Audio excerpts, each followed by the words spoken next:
contemporary Christian art looks a lot different from early Christian art. Early Christian art began to emerge as the Roman Empire was declining.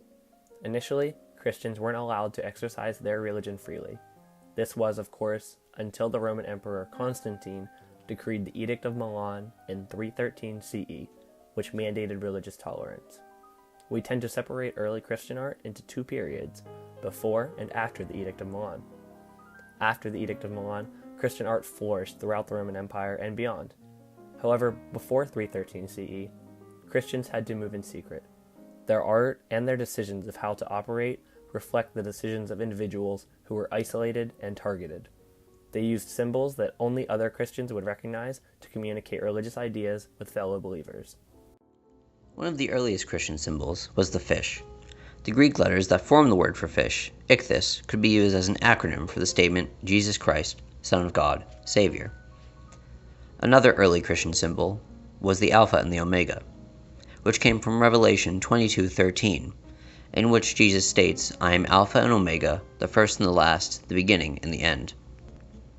The Chi-Rho, which was famously used by Constantine, were the first two letters of the Greek word Christ, meaning Messiah, laid on top of one another. An early Christian symbol that was carried into the medieval era is the peacock. There's a myth from ancient Greece that peacocks did not decay after dying, and were a symbol for immortality and eternal beauty. Christianity adopted this, along with stating that the eyes on the tail feathers were the eyes of God. The anchor represents a steadfastness of faith, similar to current symbolism of the rock being the church, that can never be broken.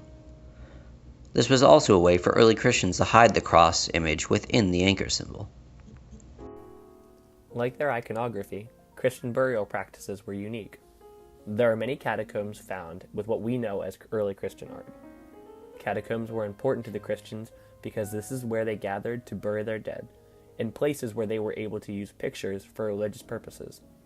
This new notion of images is significant because before, Christians didn't believe in depicting God as it was against one of the commandments, which read, Thou shalt not make unto thee any graven image.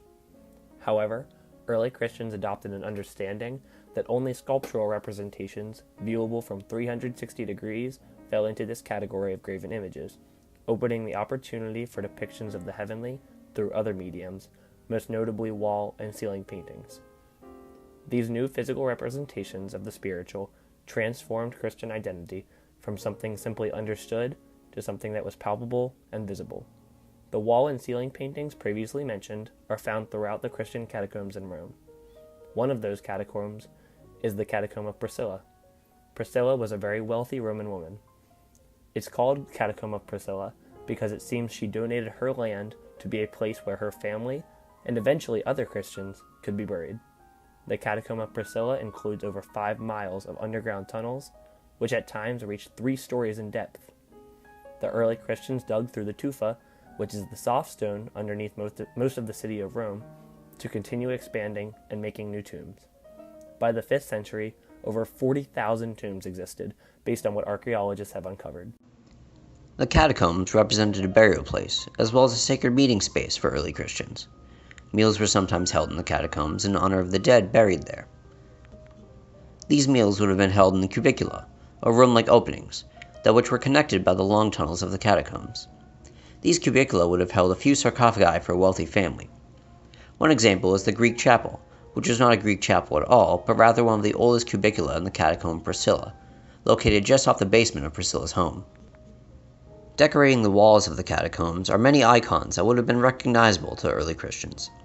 The images created by the early Christians were optimistic and focused on salvation, like scenes from the New and Old Testaments where God shows his power by saving his adherents through miraculous intervention. The story of the 3 youths protected after being thrown into a fiery furnace is one example.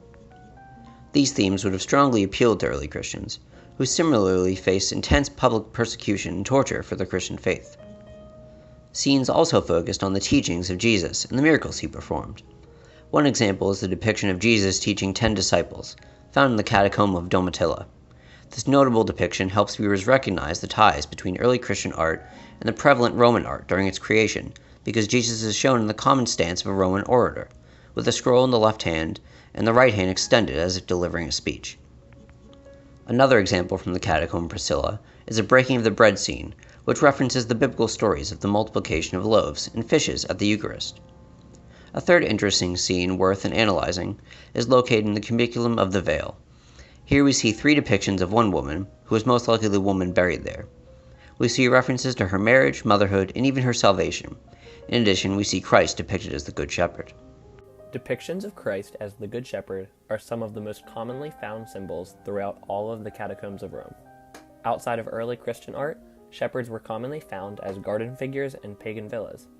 They represented a romantic ideal of life in the countryside and the merits of good husbandry and economy, but they could be easily adapted for use in Christian symbolism. Here, we have Christ depicted as a shepherd carrying a sheep on his shoulders and following his flock. This is a visual formula with a very long tradition in the Greco-Roman world. The image of the Good Shepherd is not solely a Christian invention, yet we can conclude that it would have been understood by Christians in a specifically Christian way based on Jesus' description of himself as the Good Shepherd in John 10, verse 11. This motif can be traced back to the Old Testament verse, "The Lord is my shepherd," in Psalm 23, verse 1. It was held as a representation of salvation, through its use of the lost sheep being saved. The image thus communicates a precise and optimistic message to the Christian viewer. Salvation comes through Christ.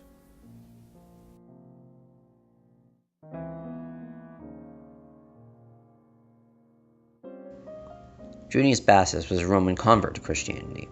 Upon his death in 359 CE, his famous sarcophagus was made, showcasing blatant Christian images, a daring and innovative move at the time. We see a clear depiction of Christ, not in a narrative setting from the New Testament, but as a giver of the law, or the word of the Lord, which can be comparable with Roman orators. Flanking Christ are Saints Peter and Paul, giving them the authority as bishops and 2 of the 12 apostles. This also references the 2 churches founded by Constantine in Rome, the Church of St. Peter and the Church of St. Paul. Here appears young Christ again, drawing on the Good Shepherd iconography, but in a new context. This figure was based on images of Apollo, whereas later images of Christ would more closely resemble Zeus. Much of this sarcophagus references how Christianity is overtaking the Roman faith and way of living, like the figure Caelus, a Roman god of the sky and heavens, compositionally placed under Christ's feet, symbolizing him as the true ruler of heaven and stripping Roman gods of their power. Another example of this is Erotis, harvesting grapes and wheat, a common Roman scene symbolizing the harvest and seasons, which can allude to the Eucharist. We then see various scenes from the Bible, such as Christ's entry into Jerusalem, mirroring depictions of victorious emperors riding into Rome. There is an image of Adam and Eve in shame, the reason for Christ's presence on earth as a redeemer for mankind. We also see an allusion to the crucifixion through Pontius Pilate's judgment of Christ. From there, we have smaller scenes depicting salvation through faith in God, such as suffering of Job, sacrifice of Isaac, and Daniel and the lion. We then jump ahead to the 5th century with the Mausoleum of Galla Placidia, which acted as a transition period between early Christian art and medieval Christian art. This was made for Galla Placidia, the daughter of the emperor. It is located in Ravenna, which was made the capital of the western part of the Roman Empire, after the empire proved too big for one person to lead alone. The exterior is rather plain, but the interior gleams of marble mosaics. These mosaics were inlaid with gold so that they glimmered when the lanterns inside were lit, meaning to give the place a holy feeling and invoke a spiritual presence.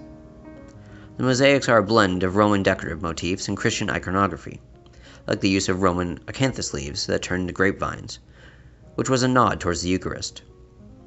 Here we see the use of later Christian symbols that would appear in medieval art, such as halos, the cross, and scrolls and books, referencing the Gospels. Again, we have Christ as the Good Shepherd, a young man tending to the flock, but with a cross and golden halo. The twist of the body here alludes to Roman attention to natural body, while a simplification of the facial features and form speaks of medieval figures. Interestingly, all the figures dress in everyday Roman attire. Everything within the mausoleum is spattered with gold, so that everything has a luminous and otherworldly shine. In review, Christianity was spreading, and it changed art by pushing artists to celebrate the spiritual rather than just the natural. Early Christians had to learn how to identify each other under an intolerant rule. They took advantage of casual Roman iconography to mask their movement under pagan rule. Icons like the fish, Cairo, and the Good Shepherd were clear religious symbols to early Christians. The upbringing of early Christian art relies heavily in keeping their movement secret.